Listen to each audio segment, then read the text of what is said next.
Good morning and peace be upon you. We are here this morning in this blessed house of God to discuss about one of the most important topics that has an effect on all of us, the Islamic State. Let me start by saying that one of the most contentious issues in our country is the debate on Islamic State vis-a-vis secular state.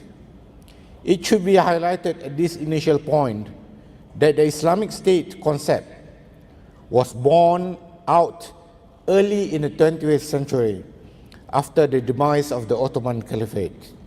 Irrespective of which debate we are on, one basic fact that we have to agree upon is that the terminology Daulah Islamiyah or Islamic State was never mentioned in the Quran.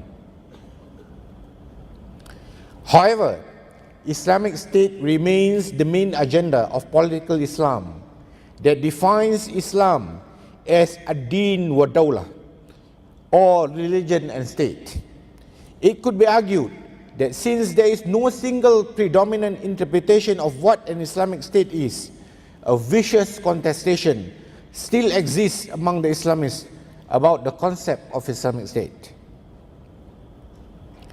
It is also worth noting from historical evidence that Muslims have been fighting against each other for centuries over political power.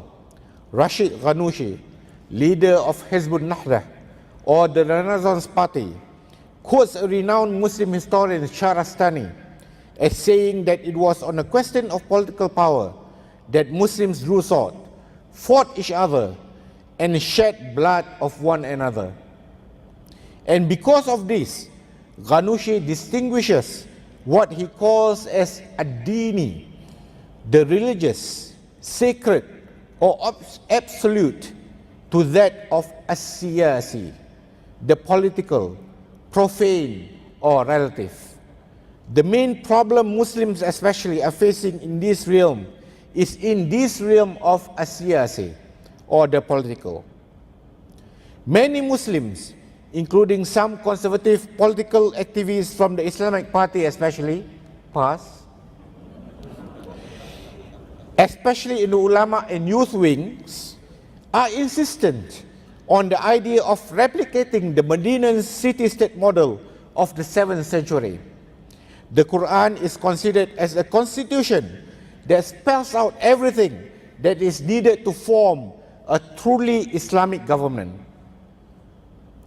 Obviously, this understanding is anything but a fallacy. The Quran only lays the basic foundation that guides mankind. As the erudite Muhammad Asad said, every generation faces different circumstances, and thus many laws and ways for society cannot be fixed for all time. This is also why the Quran fixes timeless laws, ethics, and restrictions that are universal in its appreciation. The companions of the Prophet were not left with a set of rules of how to settle disputes or lead their worldly lives. However, they were compelled to perform ijtihad, or independent reasoning, using God-given faculty in order to find their own ways. The An-Nahdah leader again, Ghanouchi, argues that if Islam is the final divine revelation to humanity, then it is only appropriate that no fixed prescriptions are given for matters that are of a changing nature, such as governing a country. Muslims should be able to exercise their independent reasoning to devise suitable solutions for emerging problems. And the result of this exercise, Islam is then suitable for all times and all places. Many Islamists argued that the Quran provides a solution to every single problem that faces humanity. Many verses have been cited to prove that Muslims did not find answers anywhere else. Among the most famous is Al-yawma akmaltu lakum dinakum wa atmamtu alaykum ni'mati wa raditu lakumul Islam madina. Today I have perfected your religion for you and have bestowed upon you the full measure of my blessings, and will that self-surrender unto me, O al-Islam, shall be your religion. Al-Ma'idah, the repast, chapter 5, verse 3. And another verse is, no single thing that have we neglected in our decree. Surah Al-An'am, cattle, chapter 6, verse 36. In interpreting these verses, Ghanouchi asserted that many misunderstood them to mean that the Holy Quran has a solution to every problem, whether major or minor. However, what these verses really meant is that while some answers are already there, which is considered absolute, belong to the realm of ad-dini, only guidelines and foundations are provided in the case of a siyasi, so that Muslims may search for the detailed answers in accordance with the requirements of their respective time and place. To exemplify this, Ghanouchi draws the attention to the Quranic declaration that, and there is no living creature on earth but depends for its sustenance on God. Surah Hud, chapter 11, verse 6. For in spite of such a declaration, many creatures, including human communities, die of thirst and hunger. Where is then their sustenance? Their sustenance has indeed been stored in the earth and the heavens. But to become readily available, it requires exploring and exertion of effort on the part of those to whom it has been destined. Having said that, we have to acknowledge the fact that there exist shortcomings of a great deal of what we may believe to be sacred. The acceptance of God as Lord of the universe does not mean that everything is a priori. Islam is not a panacea that provides ready-made answers to all human problems. Muslim scholars have not solved all the problems of humanity in history and for all times. Rather, Islam provides a moral and just perspective which Muslims must find answer to all human problems. Ultimately, governing a state is a human endeavor, and there is only one thing that could rescue us from our current impasse: a democracy. Democracy is essential for any Muslim group, and only democracy could guide Muslim societies towards Islam, where the operation of the community and the demands of Islam are freely debated and refashioned. This point needs further examination because a key and stubborn misperception of Muslims in regard to democracy is based on the notion that in Islam, sovereignty belongs to God, while in democracy, it belongs to the people. This is a naive and erroneous notion or interpretation. God is the true and ultimate sovereign, but He has bestowed a level of freedom and responsibility upon the human beings in this world. God has decided not to function as the sovereign in this world. He has blessed humanity with revelations and His essential guidance. We are to shape and conduct our lives individually and collectively according to that guidance. But even though essentially this guidance is based on divine revelation, its interpretation and implementation are human. God does not seek to regulate all human affairs, and instead leaves human beings considerable latitude in regulating their own affairs. In the Quranic discourse, God commanded the angels to honor man because of the miracle of human intellect and the expression of the abilities of the divine. When we humans search for ways to approximate God's beauty and justice, we do not deny God's sovereignty. Instead, we honor it. But if we were to say that the only legitimate source of law is the divine text, and that human experience and intellect are irrelevant to the pursuit of the divine, will, then divine sovereignty will become an instrument of authoritarianism and an obstacle to democracy. And in effect, that authoritarian view denigrates God's sovereignty. It should be emphasized that a state has to govern the relations between human beings, and the ultimate aim of the state is to set up a society based on justice and benevolence, or adl and Islam in Quranic terms. Adl and ihsan in Quranic terms. Adl and ihsan are most fundamental human values, and any state worth its salt has to strive to establish a society based on these values. But for this, no particular form of state is needed. Even an honest monarch can do it. It is for this reason that the Holy Quran praises prophet rulers like David and Solomon, who were kings and just rulers. But the Quran is also aware that such just rulers are normally far and few in between. The governance has to be as democratic as possible so that all adults can participate in it. If governance is left to an individual or a monarch, the power may corrupt him or her. As everyone knows, absolute power corrupts absolutely.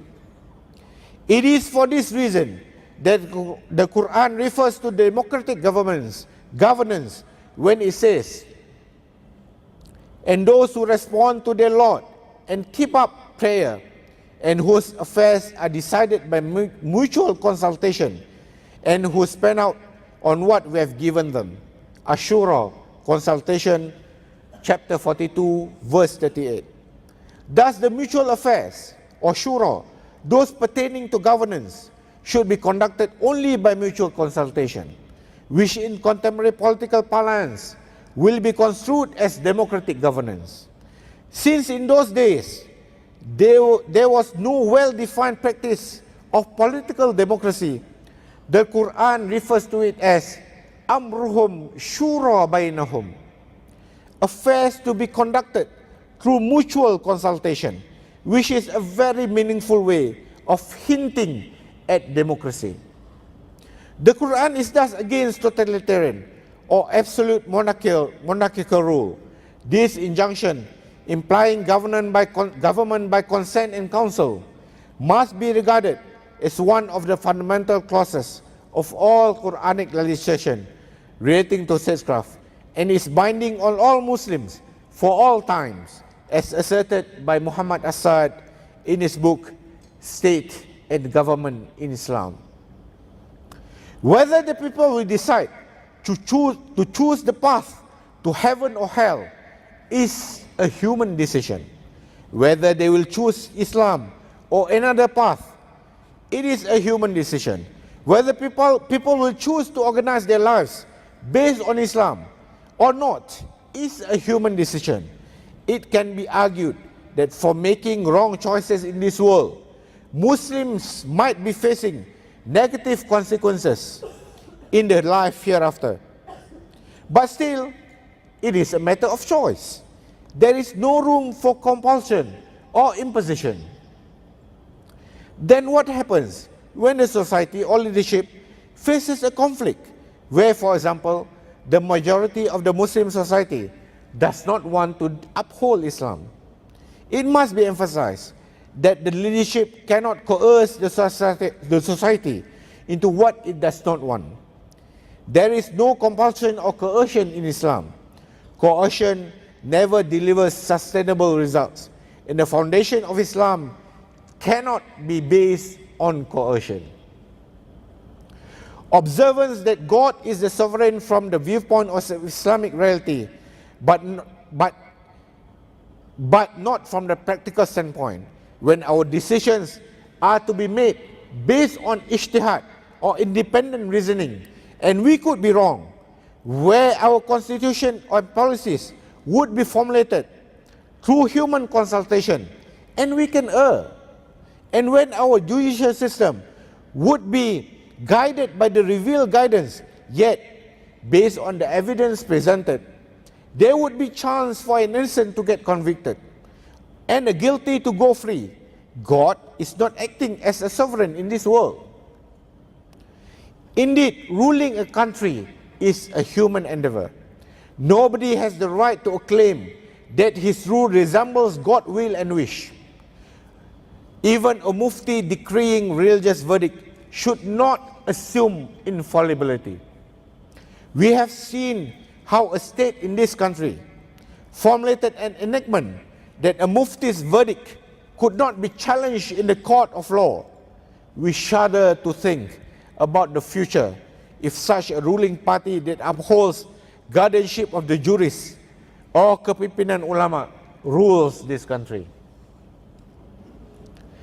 The recently enacted law was a clear breach of democracy and basically an exploitation of the democratic process towards authoritarian rule.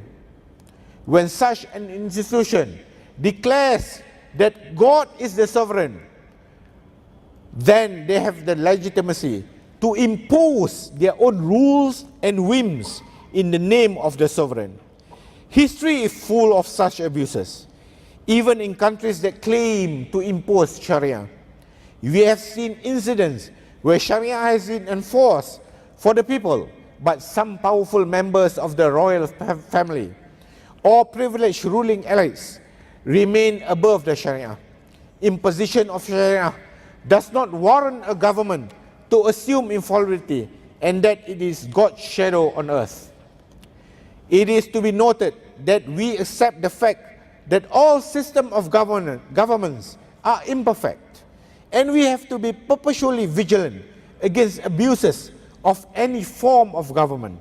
However, it may also be the case that a genuine and robust democracy is the least imperfect of all imperfect political models today.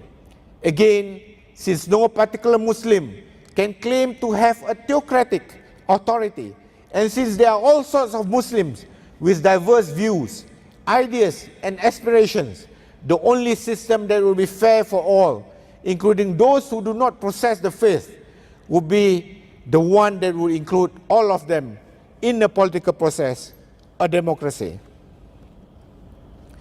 It is argued then that the best state for Muslims is still a secular state that embraces democracy and will allow people to be Muslim by conviction and free choice, which is the only way one can be a true Muslim. Under such a system of governance, it is agreed to respect the fundamental rights of all people, irrespective of race and religion or social status, without discrimination and without any commitment to religious frame of reference. What matters in such a system is that despotism is checked. One of the great accomplishments of secularism is the space it provides for pluralism and a reasonable degree of coexistence. Muslims have been able to live harmoniously in the majority non-Muslim societies for the first time in such significant numbers, simply as a result of the secular revolution that liberated the state from the hegemony of the church. It should also be noted that there is a big difference between a secular state and a secularist one.